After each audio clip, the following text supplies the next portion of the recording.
are discovering a simple way to earn money. We're talking quit your nowhere job and work from home type of money.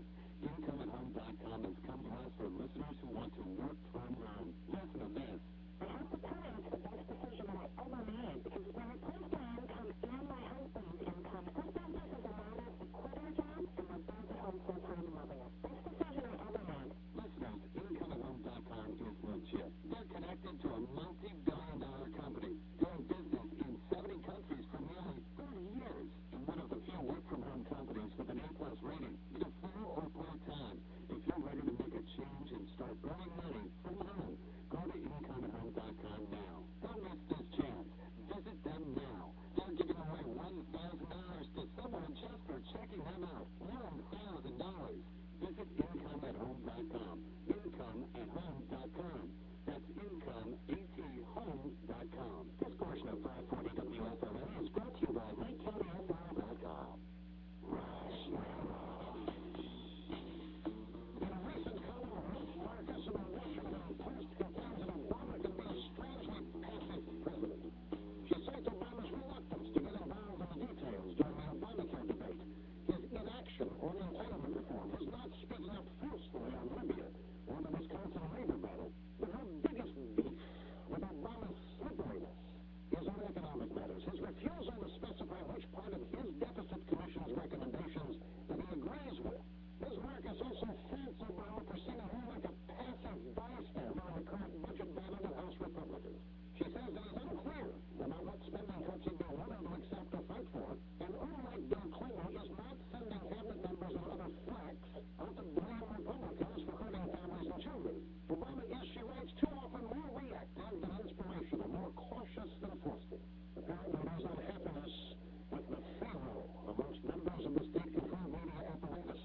And while Obama is not the grand sweeping agent of change they all hoped for, politically decapitating Republicans at every turn, no, he's not transforming America into liberal nirvana as quickly as they hoped.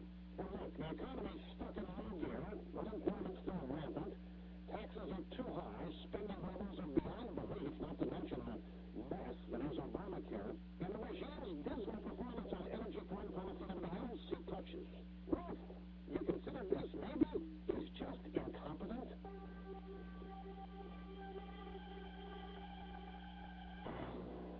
I am Professor Nathaniel Burke from the University of Farmers. Americans' minds are cultivated like a plump butternut squash, and this is a pop quiz. True or false? Nearly 20% of American drivers are uninsured. If you answered true, you're correct. If you said false, you have way too much faith in your fellow man. Charles Farmers Insurance Agency. You can protect yourself with a personalized auto policy. Find your own. Visit getfarmers.com. We are insurance. Covers Nottingham and Highlands. And now, the lightning round. Old MacDonald had a farm. What did Old MacGregor have? A Labrador. Correct. Finish this sequence. Helium, alfalfa, kumquat. Correct. How fast can you get TV episodes from Netflix? Instantly. Correct. Instantly for your phone, console, and other devices.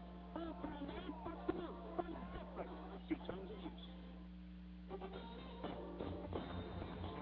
We're back taking your calls on the Supreme Court ruling 8-1 in favor of the Westboro Baptist Church. Man, this is a tough one for the Bud man. Jim from Tampa, what are your thoughts? I agree with you. The protesters crossed the line.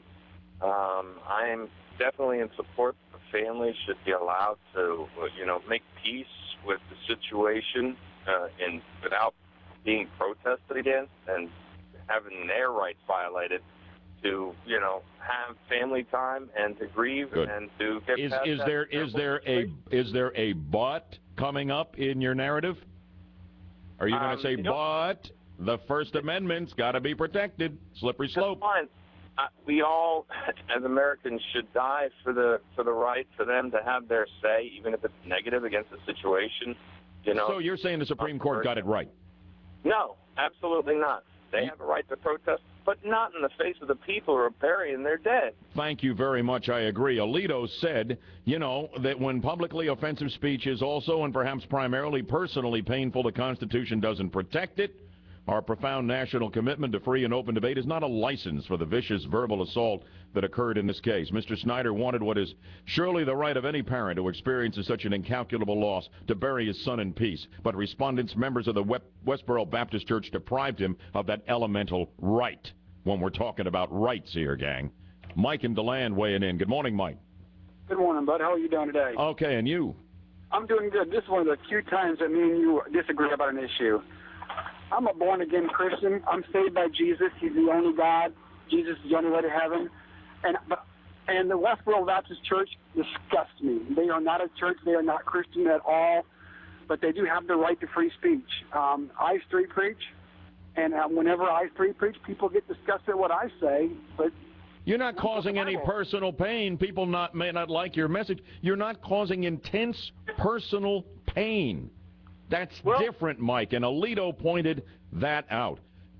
Gang, you're on the side of the ACLU if you're not with a Bud Man and Alito. Here's the ACLU. There is a bedrock principle underlying the First Amendment. It is that the government may not prohibit the expression of an idea simply because society finds the idea itself offensive or disagreeable. In generally, I agree with the ACLU on that. But Alito's right. We've crossed the point here in this story with Westboro to the intense infliction of personal pain that I do not, and neither does Alito, believe these people have a constitutional right to engage in and be protected for it.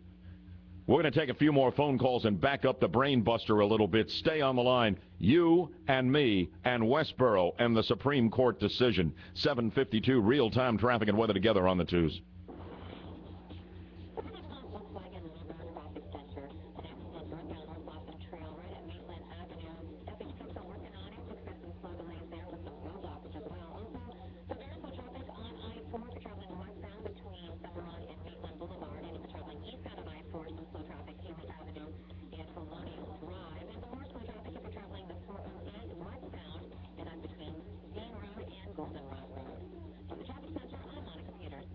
Partly sunny, breezy, maybe a little smoky, too. High 78, 62 degrees here in Orlando. On the phone with Lori here on the road with a Bud Man. Lori, good morning.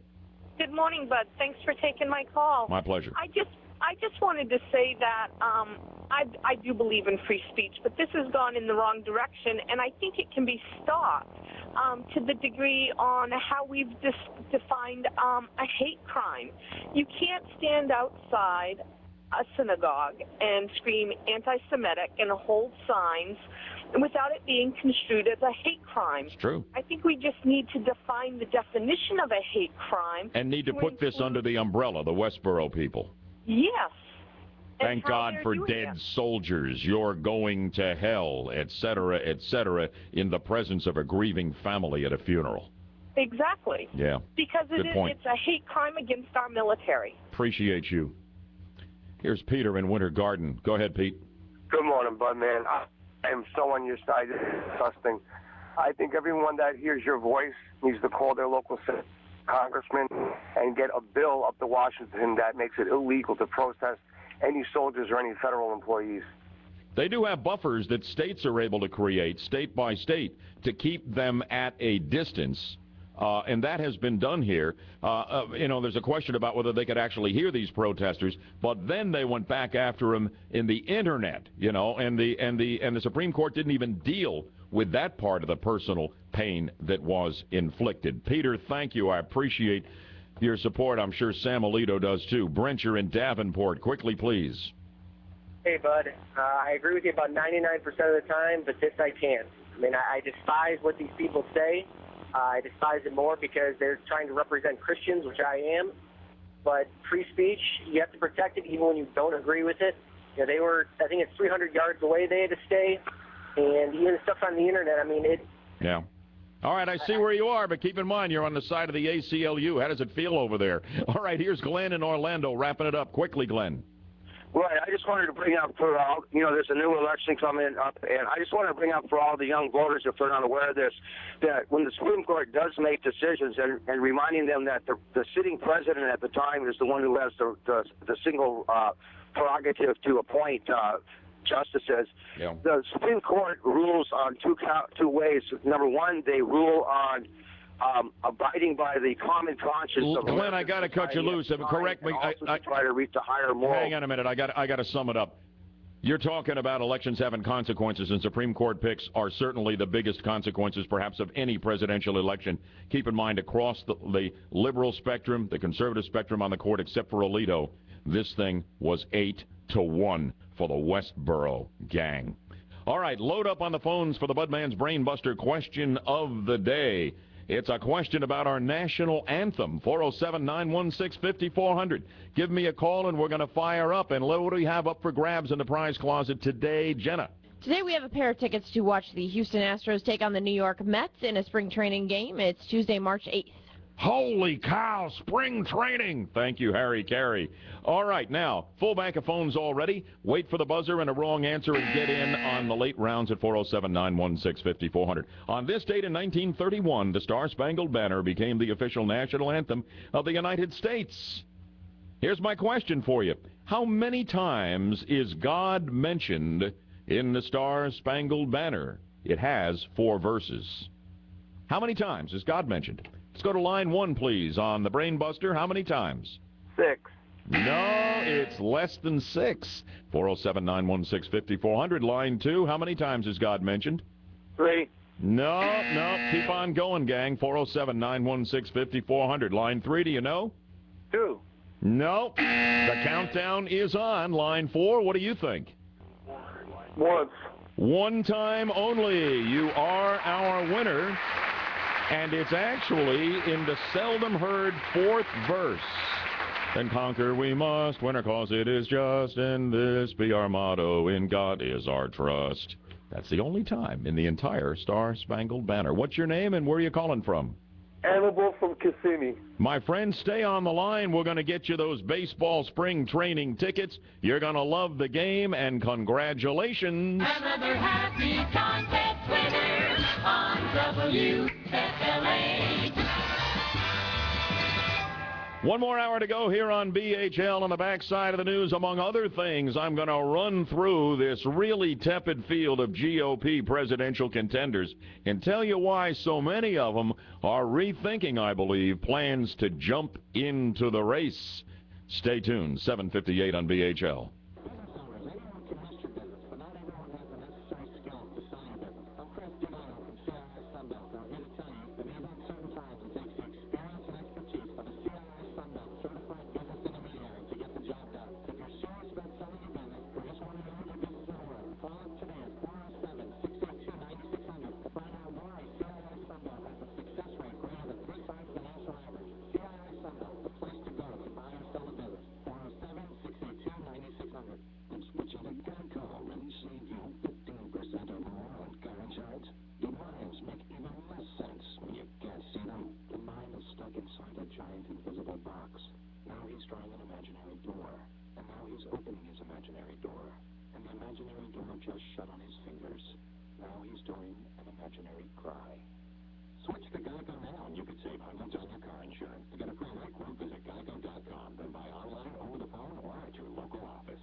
Saving money.